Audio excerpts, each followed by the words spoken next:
Hello and welcome to another GCSE Computer Science video with me, Mr Goff, from MrGoff.com. This video will focus on protocols. Protocols are sets of rules that allow devices to communicate.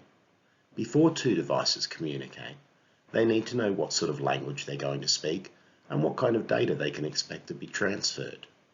TCP is short for the Transmission Control Protocol. This is used to break up data that is to be sent across the internet into small chunks known as packets. Each packet is labelled with the sender's and receiver's IP address, the total number of packets in the transmission, and the number of this individual packet. This information is used to check for errors when the data is received at the other end and to reassemble the file in the correct order. IP stands for Internet Protocol. This is the protocol used to route packets from source to destination across the internet. It does this by routers using network address tables that update the fastest way to each of the next routers that they are connected to every time a packet is sent.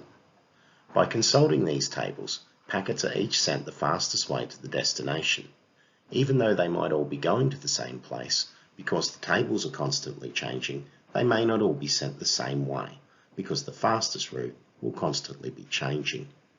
TCP and IP work in conjunction as TCP/IP to transmit data over the internet.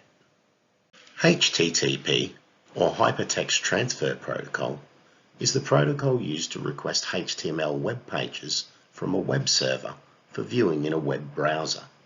HTTPS is the secure version of Hypertext Transfer Protocol.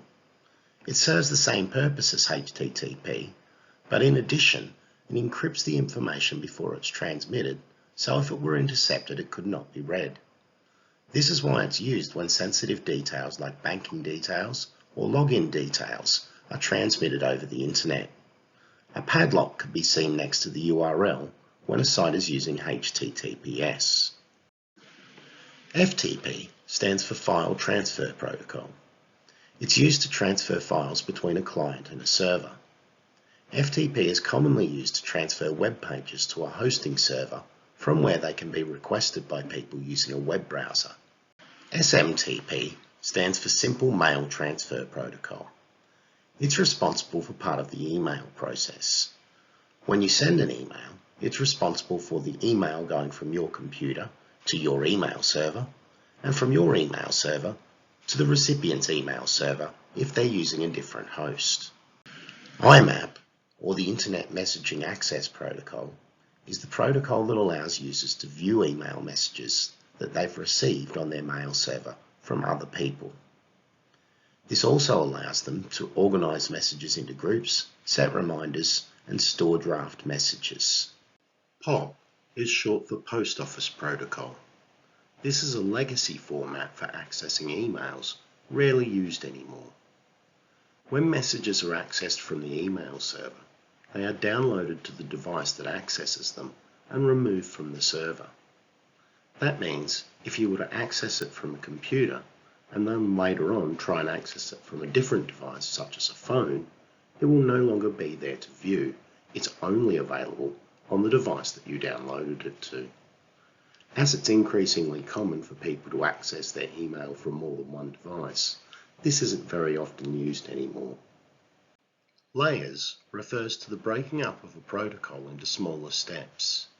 For example, in the TCP/IP process, data passes through 4 layers at either end of a transmission.